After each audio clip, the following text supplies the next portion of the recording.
Rod Kusanen, Spooman for Risk for December 15th. What would help you to know how to trade today? There are a lot of good tools that can be very useful in making that kind of determination. And most of you listening here are already familiar with these tools, but maybe there are some that are not. So we're just going to take a moment here and just draw your attention, to a simple Fibonacci tool. Okay, and we had this up. We went long this morning, and it made good sense. Now, the Fibonacci Extension tool, which is part of TradeStation, you find it just by going to, drawing, and then Fibonacci tools, and then use the price extension lines, okay, and it gives you 3 points of reference, an A, B, and C, and depending upon the direction that you're going, you can use that to anticipate a movement up or a movement down. So once you have a feel, for what the market direction is, and of course premium is going to be very useful to help you to know that, you could take, for example, point A, point B, point C. Okay, now these are set up exactly. And you could see that there is an extension, 100% extension up to 62 1/4, but a 38.2% extension going up to 2268.74. Now I don't have these you can change the colors on these. It's immaterial. The point of the matter is, this is a very simple way to look for a pattern that might be developing. So when we looked at the market rallying this morning, I could say to myself, well, I think it's a pretty good probability that we're going to get at least 100% retracement here. Well, not so much retracement, but an extension from point A, B, and C, and maybe up, to 38.2. That would make good sense. All right, so there's one tool that could be used. Now, when you pair that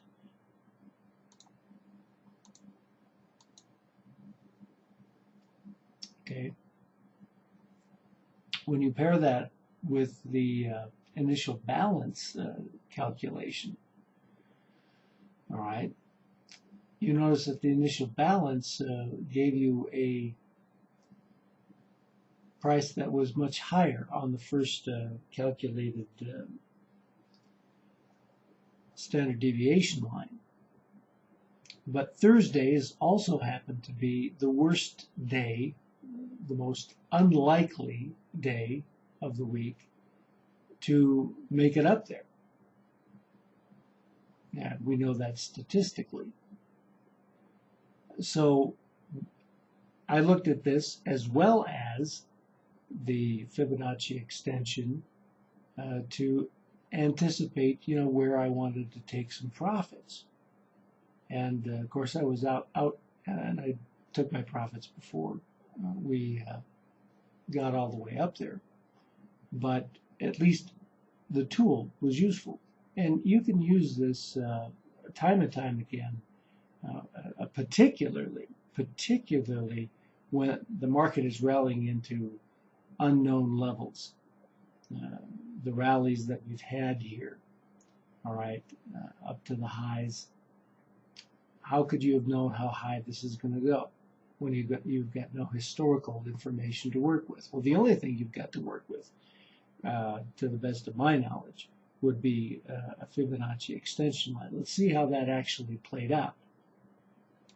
Now, actually, before we go into the extension, again, using the initial balance calculation, that was right, spot on. And I was spot on the 13th. Okay, right up to 72 and 3/4, right at that first 1.5 standard deviation projection.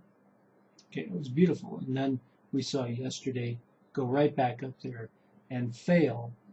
Only made it to 72.50. Here 72.75, and of course, good reason to expect the market to fail and take a dip. So in any case here, you've got this kind of a tool. But let's look at the Fibonacci extensions. Now, when you're running a Fibonacci extension, there's a lot of subjectivity to this.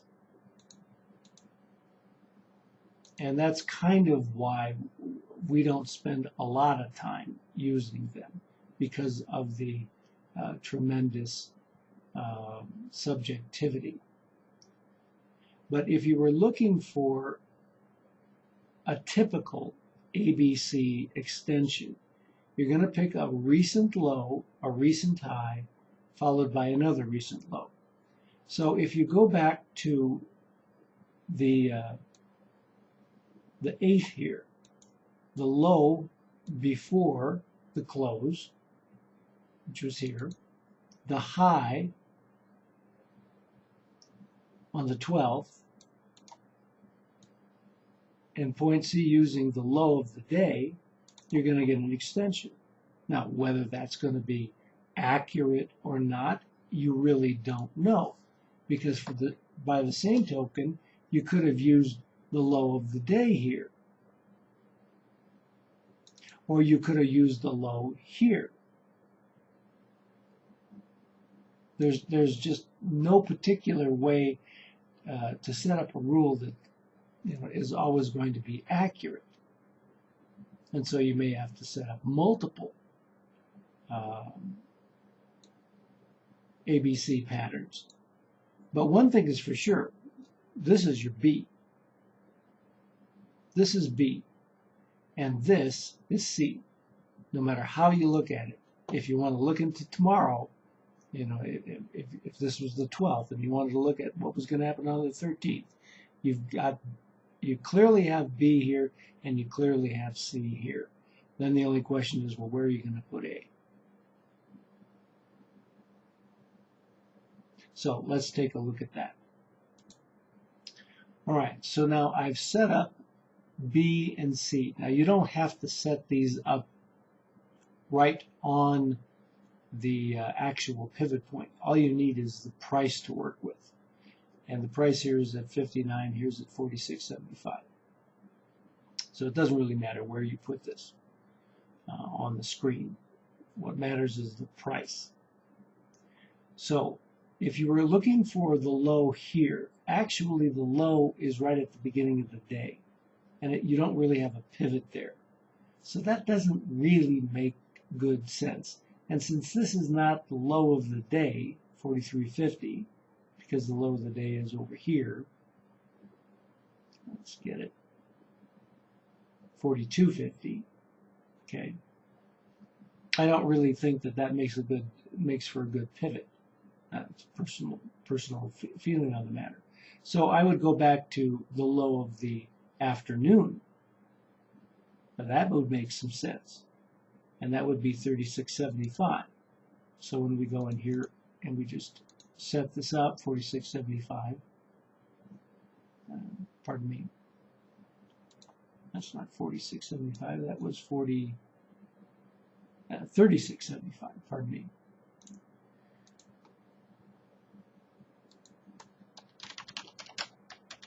Okay.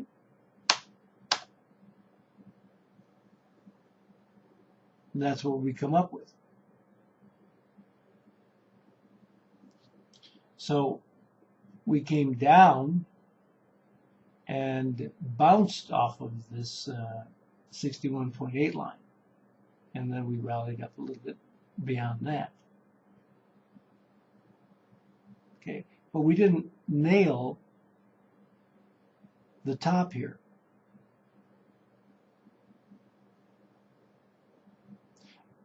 Nevertheless, when the market dropped and bounced off of this 61.8 line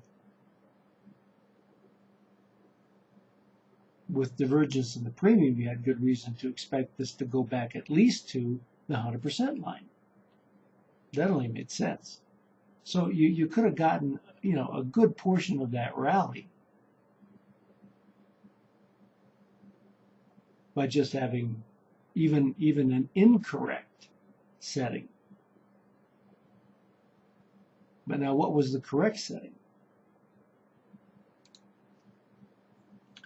Well, if we came all the way back to the 5th and the pivot down here at 94, it would take us to a 38.2 retracement right there at 71.58, but the market went up to 73. I think it went to 73. Yeah, 73. Okay. But you don't know that, you see. You don't know exactly where that's going to be. But you can get at least an idea. Because for that matter, you could have used this low over here. Or over here. Okay, and you didn't quite make it there. Didn't quite make it up to the top using 100%. So there's no right or wrong to this methodology. Sometimes it's spot on accurate. But why is that? In my estimation, it's because you just happen to wind up choosing the pivot points that were the most popular. It's a self-fulfilling prophecy in many respects. But of course, far more accurate than that is the premium itself. But when it comes to holding the trade, you can anticipate, you know, where the market is liable to pivot using a tool of this kind. So now let's take a real quick look at today. Now, before yesterday's close, the upper value area right before the last half hour was at 67.50. That moved up to 68 right before the close. Okay. Now, where'd the market go? Today it went to 67.75. So you had a little bit of a gauge for that just based on where you were yesterday. That's pretty typical. You saw very serious divergence at the top. Premium really dropped to an overbought level at negative 423. And so one could expect really a short there. And as the premium came down right before then, that nice low right in here at 61.25, that was also a pretty good forecast that this market was going to drop and short as it moved up to that high. And of course, that's exactly what took place.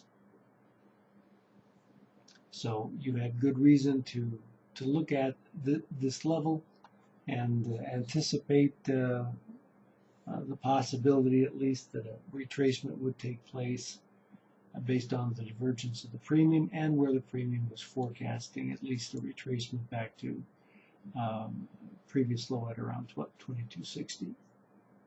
So it was all there in writing, so to speak, for you. And of course, it even dropped further as you saw the premium really began to tank into the noon hour. So Really pretty simple. Now, could you have noticed the divergence that was forming right in here? All right, right into the noon hour. Okay, well, if you just look at the premium, okay, and I'm going to get rid of some of the noise here. I'm just going to turn off the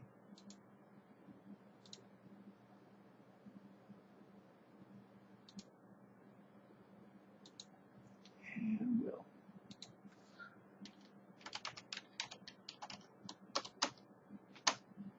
okay. Now let's zoom in on this.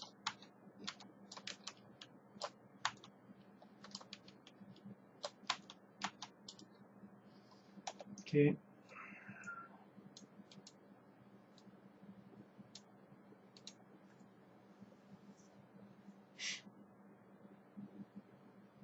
All right, so the let's take a look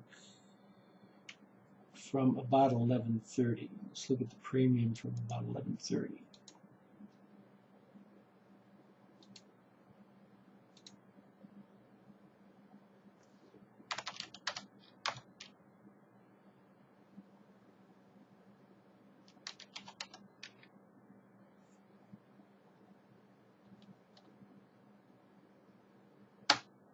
Now we'll use a fairly simple approach here. Okay. All right, so the premium was coming down. We had a nice divergent situation here.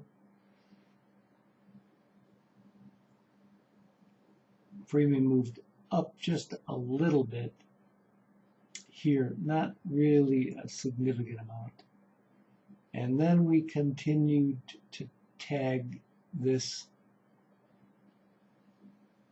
level just below 64. It looks like it was about 64. And you failed to make 64 and a quarter over here. And you tried that several times. Now 63.75, pardon me, that's 64. Okay. So premium, now let's look at the ES here before we go forward. ES goes up to 60, pardon me, INX goes up to 68.48 here. I'm pretty sure that's the high. Yeah.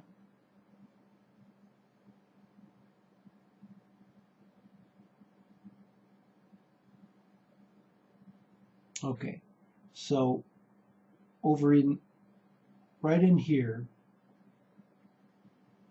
68.10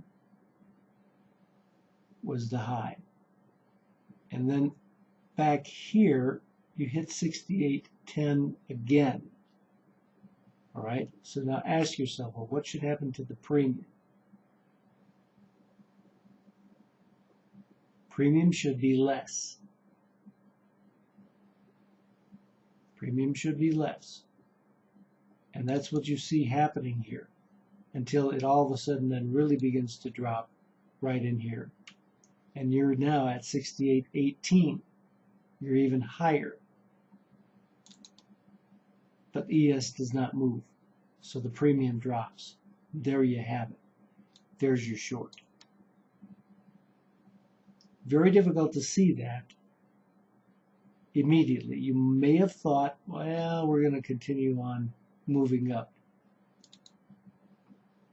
But no, premium drops with a corresponding drop. So while, yes, the ES does not go higher, in fact, it goes lower, but it is the INX that goes higher, that's when you get your divergence. Boom, nice short.